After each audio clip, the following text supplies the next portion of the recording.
U.S. President Joe Biden met with Indian Premier Narendra Modi on Thursday in Washington during the Indian head of government's official visit to the United States. Pakistan's Interior Ministry reported on Friday that some 350 Pakistani migrants who were on a fishing boat that sank last week off Greece are still missing or might have died. Serbia threatened an armed intervention in its former province of Kosovo unless the NATO-led peacekeeper station in the province protect the Serbian minority from the Kosovo regime.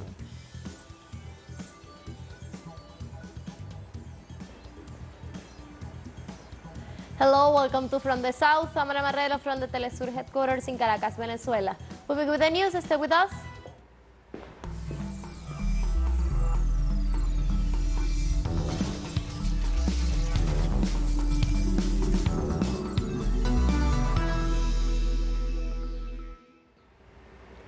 The 24th Central American and Caribbean Games will be formally inaugurated on Friday at the Jorge El Mágico González Stadium in the Salvadorian capital with an audience of 25,000 people.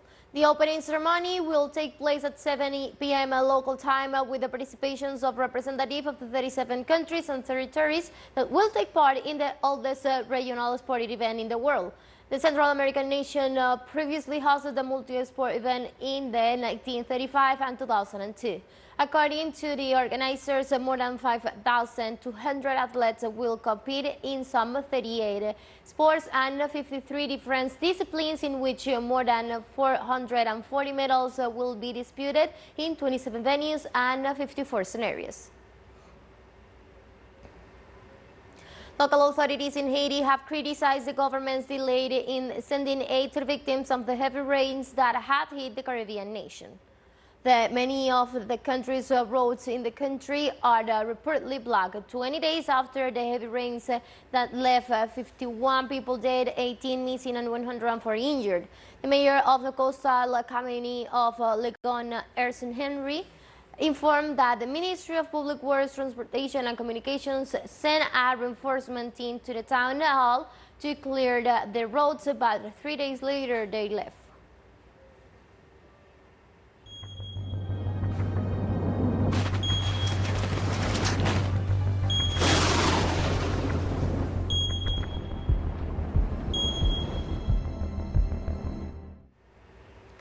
Tropical storm Brett was moving west across the Caribbean Sea on Friday, a day after bringing heavy winds and heavy rains to several small islands, such as Puerto Rico and the Dominican Republic.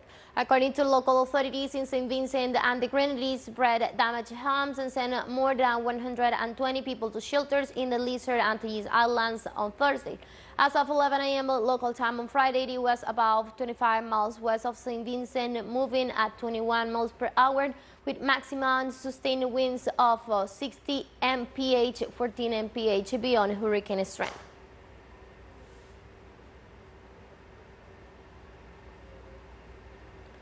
The Uruguayan Institute of Meteorology forecasts a worsening of the drought in the most affected areas of the country.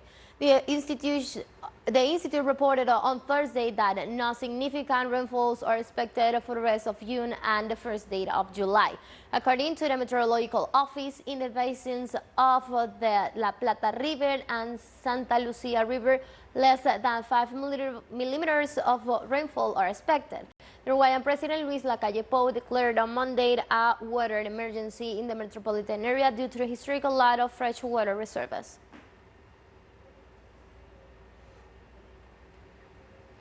In Chile, heavy rains caused several damages in the metropolitan area and in other regions of the country. The rains increased the water levels in the Maipo and Mapocho rivers in the metropolitan area of Santiago de Chile. The situation forced the evacuation of some localities of the mountain range. The authorities fear that the rainfall could provoke a strong landslide. In this context, the Ministry of Education ordered the suspension of classes in at least 23 communities of the metropolitan area.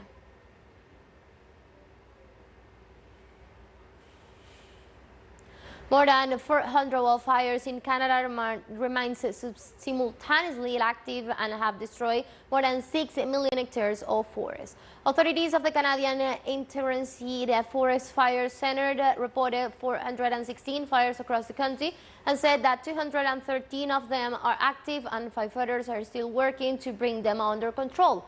They also informed that the wildfires that originated in the province of Quebec earlier this month have already spread to the nearby forest, causing the evacuation of thousands of people.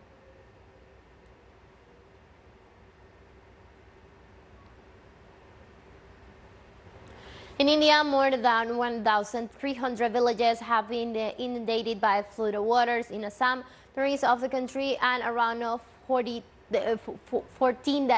people have left their homes for emergency shelters, according to the local disaster agency. At least 19 people are dead after the floods triggered by the South Asian annual monsoon, with a wake of relentless rains forcing thousands of people to seek shelters.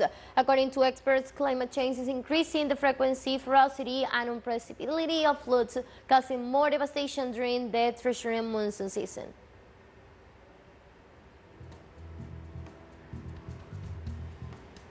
Let's take a very short break now, but remember, you can now follow us on our TikTok account as teleSUR English, in which you will be able to see news in different formats, news updates, and more. Stay tuned for more news.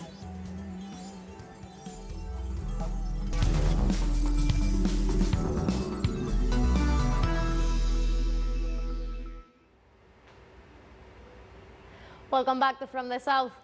U.S. President Joe Biden met with Indian Prime Minister Narendra Modi on Thursday in Washington during the Indian head of government's official visit to the United States. The two nations reached major deals on fighting against semiconductors investment and space coordination during Modi's third state visit as a president. Modi, India's most powerful premier in decades, said the visit brought a new direction and new energy to the partnership with the U.S. Washington aims to stop the flow of high-end ships to China, fearing the Asian nation will dominate the next technology generation. And so our partnership between India and the United States will go a long way, in my view, to define what the 21st century looks like.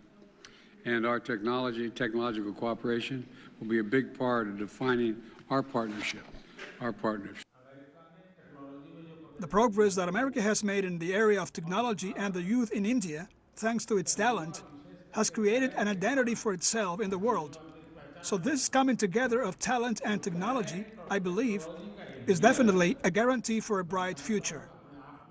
Pakistan Interior Ministry reported on Friday that some 350 Pakistani migrants who were on a fishing boat sank last week off Greece are still missing or may have died. Interior Minister Rana Sanullah Khan said at the National Assembly that there were an estimate of 700 migrants in that boat when it sank on June the 14th, of which only 140, including 12 Pakistanis, were rescued, while 82 bodies have been recovered.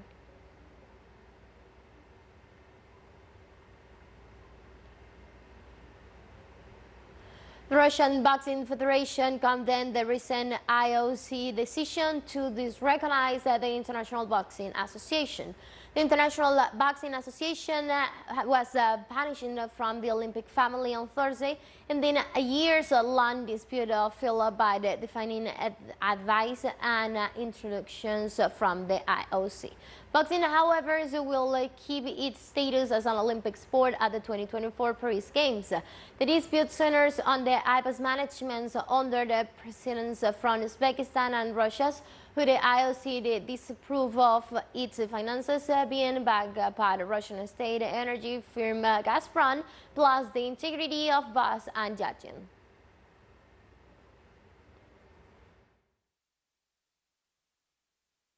Yesterday, on June 22nd, we learned that the International Olympic Committee decided to revoke the recognition of the International Boxing Association. Naturally, we express our disagreements with this decision, since it affects not only the interests of Russian boxers, coaches and other boxing specialists, but also the interests of boxers all over the world. We believe that the IOC is making a tragic mistake in this case, showing the politicized nature of this decision.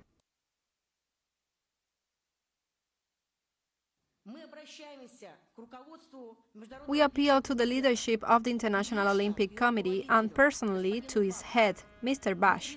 We call for an end to pressure primarily Russian athletes. Discriminatory decisions are political in nature. We believe that the participation of Russian boxers in international competitions on political terms is absolutely unacceptable. Serbia reiterated on Friday its threat of an armed intervention in its former province of Kosovo unless the NATO-led peacekeeper stationed in the province protect the Serbian minority from the Kosovo regime. Serbian Army Chief of Staff General Milan Mosolovic announced in a brief televised address that the military stands ready to fulfill its task in accordance to the Constitution and to follow orders from the Army Supreme Commander, President Alexander Vučić. Serbia and its former province of Kosovo has been an odds for decades since Belgrade has refused to recognize its 2008 Declaration of Independence.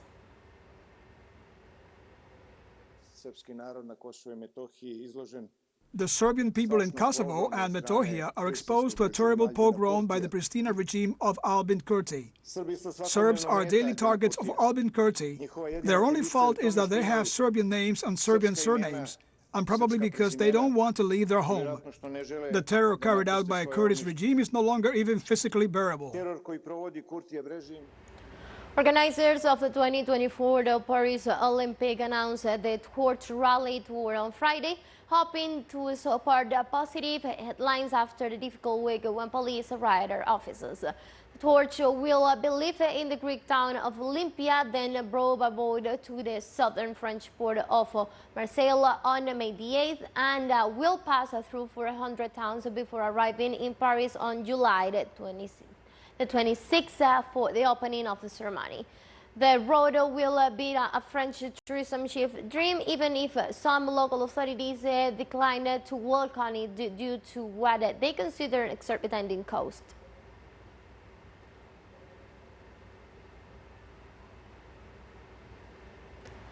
President of the Paris 2024 Organizing Committee, Tony Estanguet, said the Olympic torch will visit hundreds of towns and sites following the footsteps of the great figures and events in French history. On 8 May 2024, 100 years after the last Summer Games, the Olympics will return to France via Marseille, with the legendary Belém case departing as official replay sponsor. The torch will arrive in France's Fusion City, a city known for its openness, cultural diversity and, of course, sport.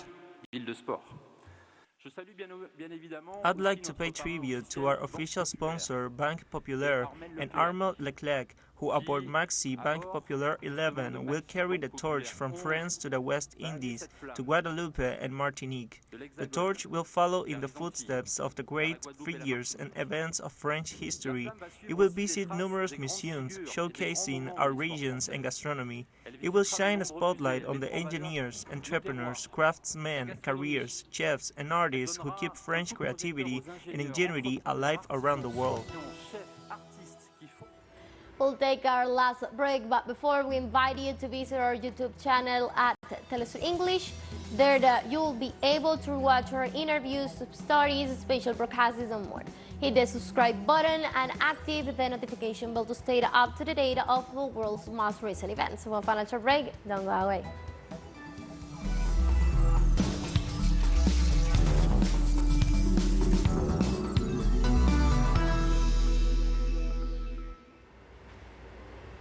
Welcome back.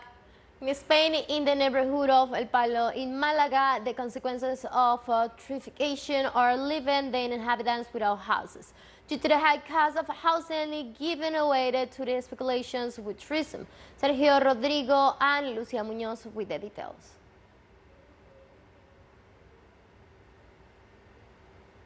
Identity of his own, a cradle of fishermen. Juan was born in El Palo, and also his sons. Over time, it has gone from being a humble neighborhood to one where all the rich want to live, or at least buy a house to speculate in tourism, which has left the neighborhood without housing for their neighbors.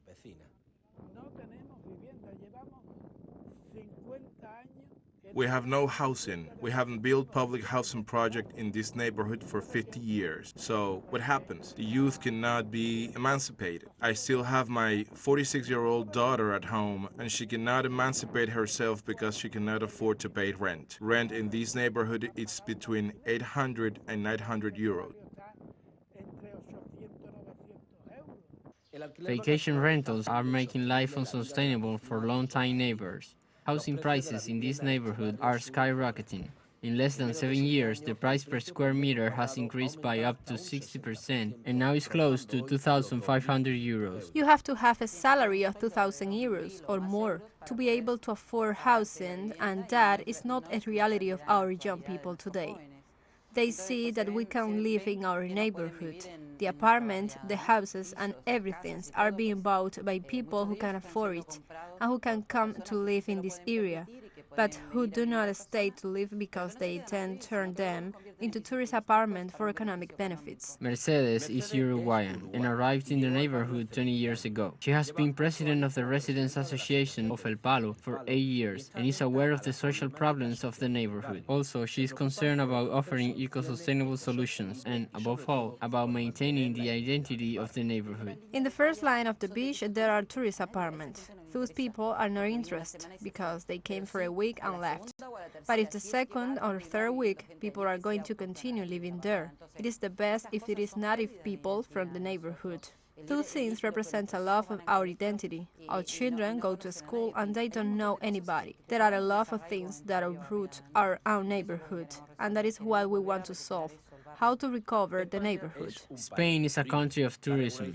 Regulation in this sector is mainly at the municipal level, and there is no homogenization. In recent years, tourism has had a direct impact on the social and commercial fabric of areas such as southern Spain.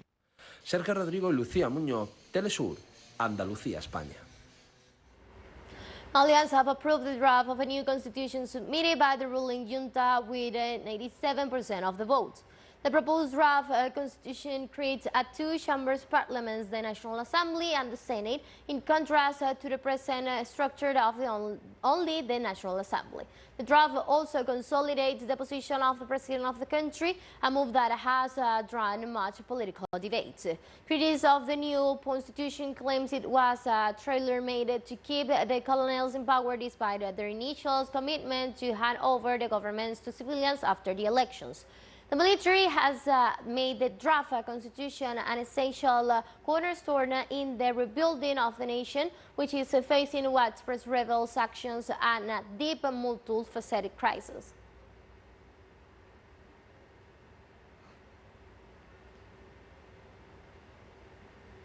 The electoral authorities in Sierra Leone began the distribution of electoral material for the upcoming presidential and general elections on June the 24th. The Sierra Leone Electoral Commission informed that some 3,400,000 citizens are called to vote at the polls distributed in 3,630 polling stations.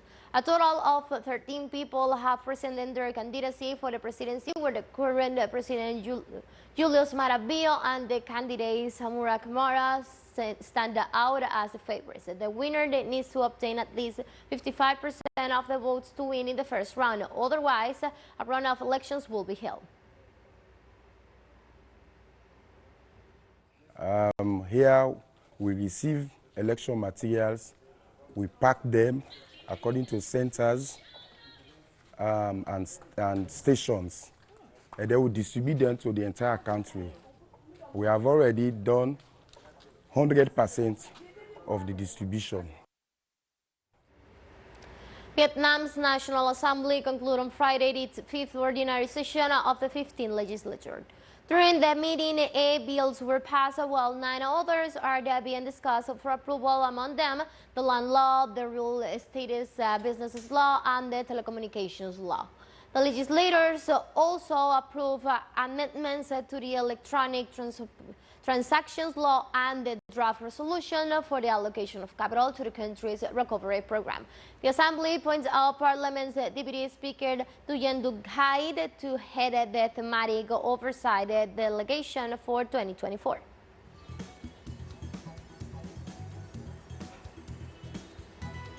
We have come to the end of this news brief, but you can find these and many other stories on our website at telesurenglish.net. You can also use us on our socials. We're on Facebook, Twitter, and on Instagram as well. For Telesur English, I'm from the South, Amana Marrero. Thank you for watching.